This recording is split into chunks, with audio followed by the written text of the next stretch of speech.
Hello everyone, welcome back to a brand new video. Today I thought I would film a tips on starting back at school. I know a lot of kids have gone back this week. Mine actually went back last week, so I'm just getting into the flow of things again myself, and so I thought this was the perfect time to film this video. So my first big tip would be to set alarms. So I know a lot of parents obviously set alarms to wake up, but I actually have 3 alarms. So the first one, obviously to wake up, I get up about an hour and 15 minutes before we have to leave. Then I have a second alarm, which is to get the kids to brush their teeth. And that's about maybe 10 or 15 minutes before we have to leave, so that I kind of know once they're brushing their teeth, I can make sure everything's in the bags, everything's by the door, and that we're not really panicking or rushing last minute. And then my last alarm is obviously to leave. So again, that's 10 or 15 minutes after they've brushed their teeth. You know, they would have already got their uniform on, they would have already eaten and all of that. So I make sure that's done all in good time. So I would recommend that you do alarms for whatever works for you. So like I said, I do mine to wake up, to brush teeth, and then to leave. So whatever works for you, whether you want to do wake up and then for uniforms on, or you know, when playtime has to end, if they have time to play in the morning. My kids, they do a little bit, but we don't have an awful lot of time, because by the time they get up, have their breakfast, I like to get their uniform on straight away, and then obviously they go and brush their teeth a little bit later. So if they have time in between that, they will play. So it's entirely up to you which alarms work for you. My second big tip would be to get as much done the night before and as much ready as you can. My second big tip would be to get as much done as possible the night before. So whether that's having uniforms all laid out, having lunch done as much as possible, anything that you can do the night before, make sure you do it, because it means that the mornings flow a lot better. You're not getting stressed out, you're not panicking that you've forgotten something. Even things like permission slips and forms, do that the night before and then put it in your kids' bags, and then it's all done. You're not having to rush around trying to fill it all out before you leave. We've had a lot of forms recently because obviously kids have just started back at school, and I always make sure either I do them as soon as I get back once I've received them, or I make sure I do it the night before, put it in my kids' bags, and then I let them know in the morning just so that they're aware, and then if the teacher asks, they can say that they have them. Things like lunches, I try and prepare as much as possible the night before. Obviously things like sandwiches I like to have fresh on the day. In the morning I'll prepare them, so I'll leave that, but anything else like preparing fruit and veg, giving it a wash, putting it in the kids' lunch boxes, anything like that I try and do the night before, because it just means in the morning I don't really have to think too much. I just do the sandwich, put everything in the lunchbox, put it in their bag, and it's done. And also with uniforms, I have that all set out and ready and waiting, so that in the morning I'm not panicking trying to find pairs of socks, pairs of pants, you know, uniforms lying around. I know where it is, and as soon as they've eaten, they go and put that straight back on. Another tip I have, which is probably more so for working parents, if you can, is to get up before your children, so you can get dressed in peace, you can get yourself ready, you can have breakfast if that's what you do before you leave, and you just don't have to rush around, and you don't have kids everywhere while you're trying to get ready as well as them. It's so much easier to just get up maybe half an hour before, get yourself all sorted, and then when your kids are up, you can focus on them and everything for school. We don't personally do this just because I don't really need to get up particularly early. I generally will come back home after the kids are at school, and then I sort myself out, or I sort the house out, things like that. So I don't really get up any earlier than about 5 to 7, and then we have to leave at 8:15. So obviously if that works for you, then I would definitely recommend it, just because it means you can have some time in the morning to peacefully get ready.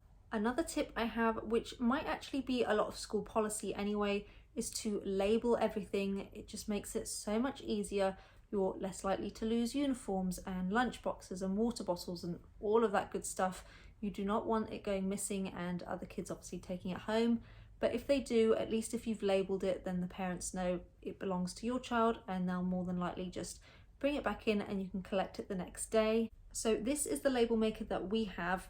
I don't know if this is like a professional one or what, I'm not entirely sure, but we just basically turn it on, write our kids' names, press the print button, and then you just cut it off with this and then cut it with scissors and stick it on.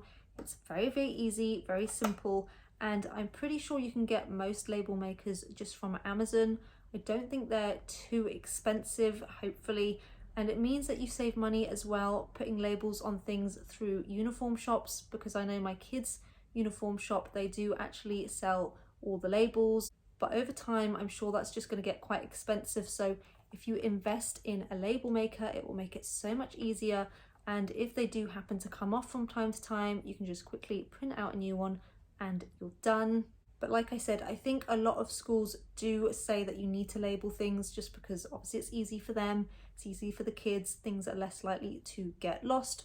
But we label water bottles, we label lunch boxes, we label like lunch pots, snack pots, we label uniform, anything like that we will just put a label on. It's so much easier and it takes 5 minutes to do really. You just print them, cut them and stick them on. It is super simple. Another little tip I have is to make sort of a theme for what your kids' lunch boxes, water bottles, things like that are.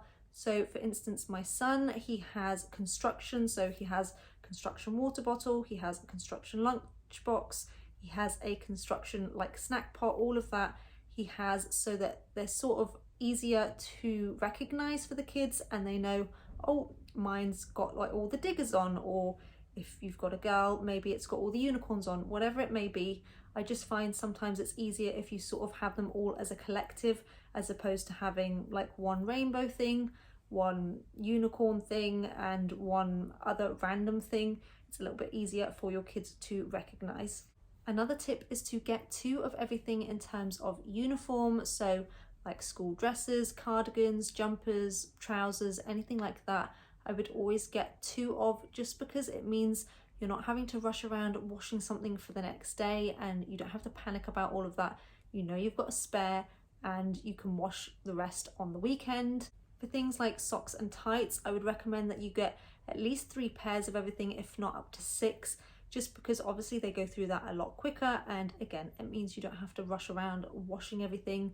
I know that with my daughter's preschool, we did have 2 of everything except for her jumper, and that was an absolute nightmare because it was really thick, and by the time you washed it, we didn't have a tumble dryer, so you'd have to hang it out, and then half the time I'd end up having to actually hairdryer it dry.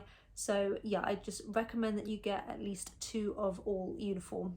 And the last tip that I would say, which is probably more so for kids that are starting school for the first time or nursery, is to make sure you talk about it a lot. I know that this is probably going to be more so for parents next year, but if you talk about school or nursery from the get-go, from I'd say like the beginning of summer, you get them used to the idea of going to school.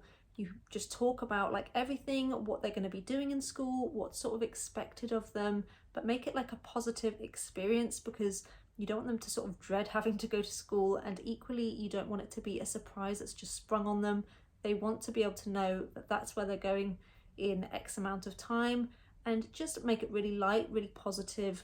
You can get books and all sorts nowadays for starting school. You can get like workbooks for age like 5 and over, so they can get used to sort of schoolwork and things like that. And it's quite nice that you're starting to do it with them first.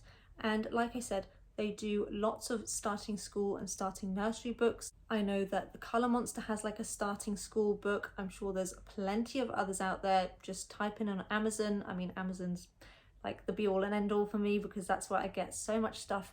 But just type in starting school book and I'm sure you're going to find something that's got really good reviews, that's probably like a firm favourite of your kids anyway, and it just will get them used to the idea of starting school. But that is all of my tips for today. If you guys have any other ones that I have not mentioned, please leave them in the comments below. I'm sure it's going to help a lot of parents out, including me.